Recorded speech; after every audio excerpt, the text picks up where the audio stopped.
Hi, I'm Cynthia Schiller. Please like and subscribe where we help and heal one day at a time. We're going to talk about this crazy making. How exactly does it happen? Because I know a lot of you feel like during this situation, this relationship that you were in, you feel like you were going crazy. And if you notice, like the ex is always called us crazy. Oh, we broke up because she was crazy or he was crazy. And the term gaslight, if you read the definition, it means to drive somebody crazy. So gaslighting is to drive somebody crazy, and they sure did gaslight us. There was a movie, Gaslight, and that was back in the 1940s, where Bergman won an Oscar, and she was this wife. She portrayed a wife who is made to believe she's crazy and that she's imagining some things. And her husband set her up for this so he could gain access to her inheritance. So she's crazy. She's not able to hold on to her money. He gets it. All works out for him, which is narcissistic. They just want what they want. Doesn't matter that they drove their spouse crazy. Doesn't matter that the spouse is questioning everything about their reality. And what he had done in the movie is he would light this gas lamp in one part of the house.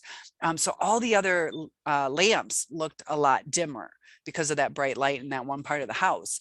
And she kept asking him about it, and he keeps telling her, like, you're crazy, like that's not happening, and you're seeing things. And so she's questioning her own reality because she's seeing it, it's real to her, and then she gets confirmation from somebody she trusts that that's not happening, but she sees it, and it starts to drive you crazy. Now our narcissists make us doubt even just our own sense of reality, everything around us. And it starts driving us crazy. um Now, sometimes they'll, alter our clothes so we think we're gaining weight. Like if they want us to lose weight, and there's no scales in the house, they can get tricky like that. So we think, oh, our clothes don't fit, we must be gaining weight, so we might diet, and then the narcissist gets what they want through trickery. And gaslighting is just a form of brainwashing. The narcissist knows what they're doing, and some of it flies off the cuff, some of it is on purpose, and they let us have like hardly any control over our lives. So at first, we're getting to know each other better. We're giving them all the tools that they need, and they don't connect with us. So we start to believe we're imagining things, that we might have some kind of, I don't know, are we the crazy ones? Are we going through some kind of mental illness, or something's wrong with our brain? We start feeling, are we having early dementia? And the gaslighter, the narcissist, controls us, and we start becoming dependent, which is part of the trauma bond. We're dependent on the gaslighter for the actual truth. And they hate when we search for, it's like they get a kick out of it. They get a kick out of it because they can control it even more by not giving us the right truths. And sorry, I got a glare on my glasses, but so what they'll do is they'll project their own issues onto us, to hide any of their actions or truths. They don't want us to know exactly who they really are. They always want to keep things, and they kind of think that if they project their issues onto us, it distracts from their bad behavior. It's like a smoke screen, and they don't have to take accountability then, and they start making us question, are we the abuser? And sometimes it's like so faulty, like, why would you even say that? Like, I've never been a cheater, I'm always at home. And then we start thinking more like, am I doing something that I shouldn't be doing? Like, should I let him know I'm talking to my female platonic friend? Do I have to? We're trying to figure out, because should we prove ourselves? Should we let it go? And why is he saying this in the first place? Or she, whatever your situation is. And the narcissist wants us to believe that they're the only one who can understand us, or they're the only ones who will tolerate our behavior. So we start to feel like unlovable, a little kind of crazy, maybe paranoid. And they they they give us a fear that of rejection, because they give us intermittent rewards. So when they're not rewarding us, they are rejecting us. And we're trying to just get back to, especially if you're married or living together, you're like, this is my life partner. I don't want to live in this state of confusion or unrest. So we want to get it handled. And that's just part of why they don't want to talk about it, because they have the control when we're unsettled. And so what they do is they turn our loved ones against us, exhaust our resources. A lot of times they either screw up our job or keep us at home with the kids, so they're in control of the money. They don't encourage us to really do better. They'll sabotage whatever is good in our lives. Sometimes they'll withhold love or sex. They'll humiliate, insult privately, but in public, they can still criticize, which is very hurtful, which is something that we want to address. And we just don't feel safe. Like, can we even go out? Like, I don't want to get cut down. And they just weaken our defenses and kind of have our nerves racked. And it's just so poisonous. And sadistic narcissism is something you got to watch out for too. And we're just going through something very cruel, excessively cruel, to be honest with you, but it's subtle. And that's why a lot of times we miss the clues, because it's subtle, just on the way they talk. And we have to do a lot of research. They're not always forthcoming. So when we're in this relationship, it's not going to get better. No contact is the healthiest way. Distant yourself from your abuser. Sometimes you can't always do that because family or kids you have to interact with, or parents of the kids. And it just is something that will make you feel crazy. You're going to start to question your reality. You don't know how to fix things. You don't know how to talk about things. You don't know which end is up. They'll make up these stories that have never happened, or you try to talk about something good or bad from the past, and they're like, what are you talking about? You're like, no, remember? And then they're like, that didn't happen, or they'll add different things into it. And I'm still doing some more research on that, because what I have heard so far is like why they do that is they don't really recall it. And so they fill in the blanks, or they have an altered sense of reality. They have little bouts of time. Like if it's not really important to them, kind of like if you want to ask me what I had for lunch yesterday, I don't know. I don't care. Like, I'm not really into food. Like, I don't know. Is it worth me like really thinking about what I had? Or am I just, oh, I had a sandwich yesterday. I don't know. Does it even matter to you what I had?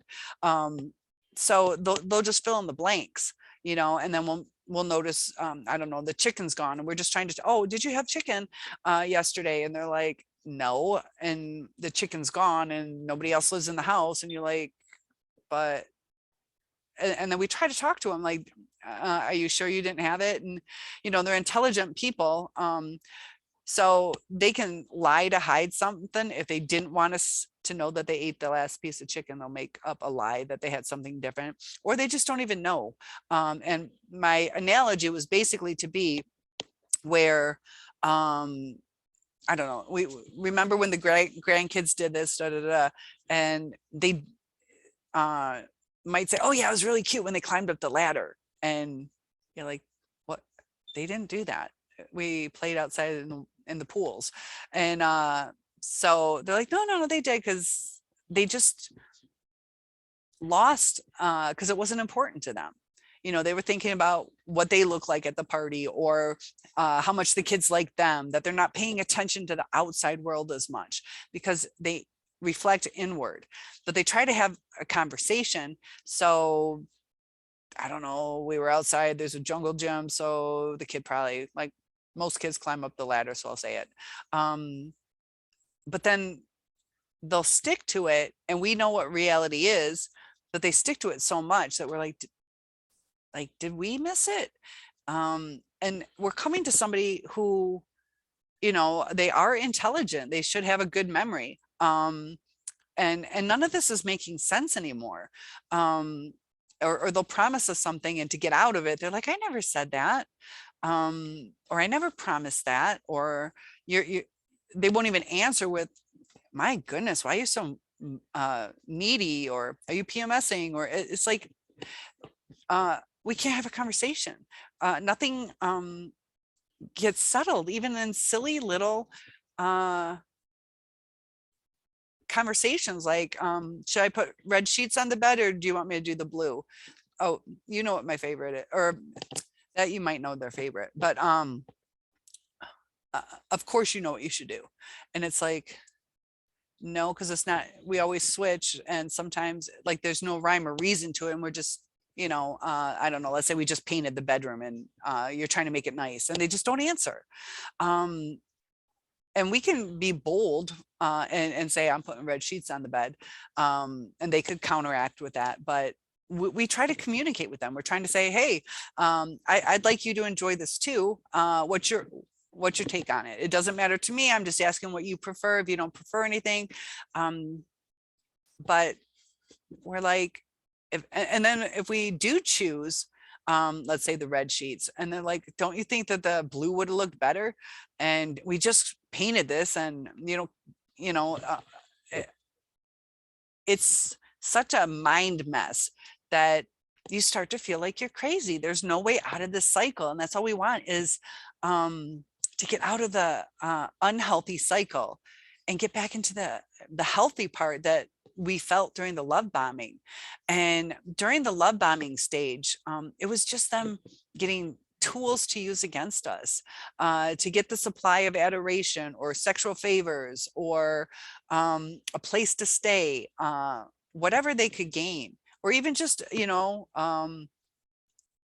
were bored, and then, sometimes, it's fun doing activities together, usually during the love bombing stage. Because right now, I'm not going to go to the movie theater right now. I don't really like going to the movie theater by myself. I'm not really into movies, but if I was, it's a lot more fun when you go with someone. So they latch on to us to have that fun, to go with somebody to whatever they're doing. And they see you as a possible mate. It seems like the perfect world. Everything's great.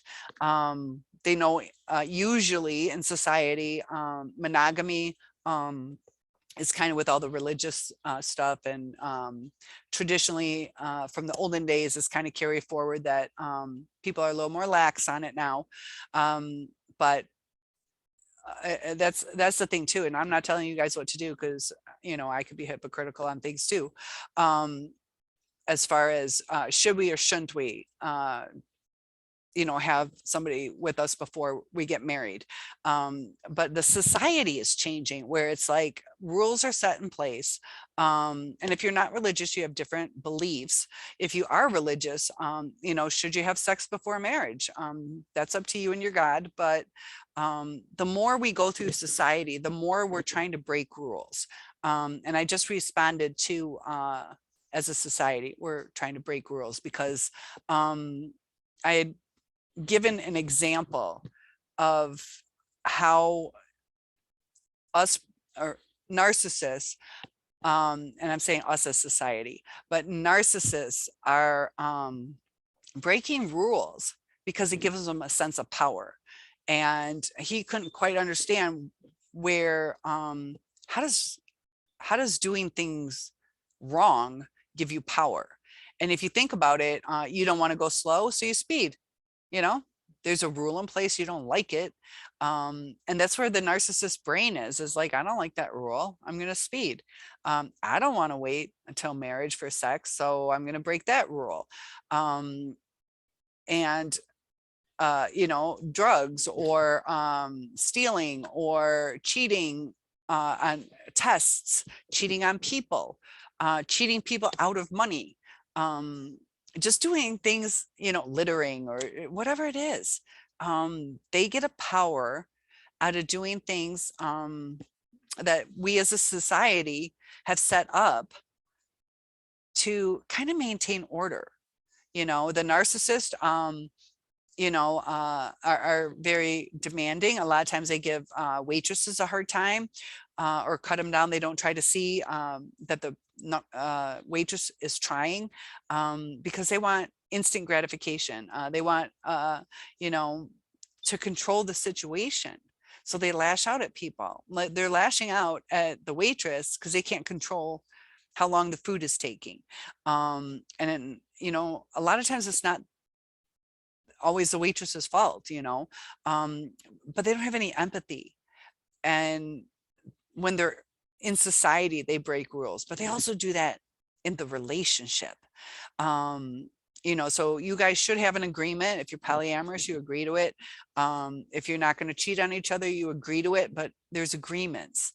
A lot of it is for sexual health, you know, with pregnancies, if you're committed to your unit, if there's an outside pregnancy, then there's, you know, a child that comes into the situation, and that throws off the balance because it was supposed to be together. So now what do? You know, and the reason for staying in your unit is to avoid sexually transmitted diseases, because that's out there. Also, you know, like hurt feelings or jealous feelings, you know. And there's times, you know, that you might want to do that, but you look at how that would hurt your person, so you don't do it. But when they're with you, they don't take the time to see how it would affect you, because they're just into what they want. It's all about controlling their wants, needs, future. And that's why they can leave at the drop of a hat too, is because, you know, they might have something cross in their mind that maybe the grass is greener on the other side, as opposed to making what they had, this foundation, making this foundation flourish. Especially, you know, I'm not talking if you guys have been together for 6 months or a year. I'm talking if you've built, some of you have been together decades, you know, and you should have some foundation to grow from instead of throwing it away. But the narcissist doesn't do that. And we're grasping at straws. And that's what makes us crazy, is not knowing what reality is, the false futures and the future faking, and broken promises and lies, and adamantly stating those lies and turning things onto us, and the projection. And it's just so unhealthy. And that's a lot for a narcissist to heal. So going to therapy, there's a lot of destruction in those relationships. Plus, I've already devalued you. For it to snowball down to where you're watching these videos, the devaluation has been pretty extreme. They're so dismissive. They're so hurtful. And then they get cocky. They'll show up like nothing ever happened and expect you to have open arms. They don't want to work through things. They want their supply. They feel entitled to it. And often if you're like, I don't know, if you said something about working it through, they're like, well, screw that. You know, if you don't want me back, then, and it's like, we just needed like a 20-minute conversation, whether we go forward or not. And they'll instantly like, screw this. You know, they'll come up with flowers and this and that. And if you say one little thing like that they don't like, or it might be difficult to put things back on track, so that they won't give you the right dedication. So if you are thinking about, when's my Hoover coming, or I don't know, what could I do to get him back? It's always going to be bad. And that's why no contact really does help. It protects you. It's not just not interacting, because you can still, if your phone's not blocked, if their number's not blocked, you're still going to look at your phone like, is it coming through? Is it on your bad days, you're going to like stare at your phone, but if they're blocked, it sets your mind free, where you're not like looking or hoping. You're focusing on the future and on the day in the present. So that's what gaslighting is. And please like and subscribe. And I do one-on-ones now. And if you have any questions, just let me know. I'd love to make some videos for you. Have a good day.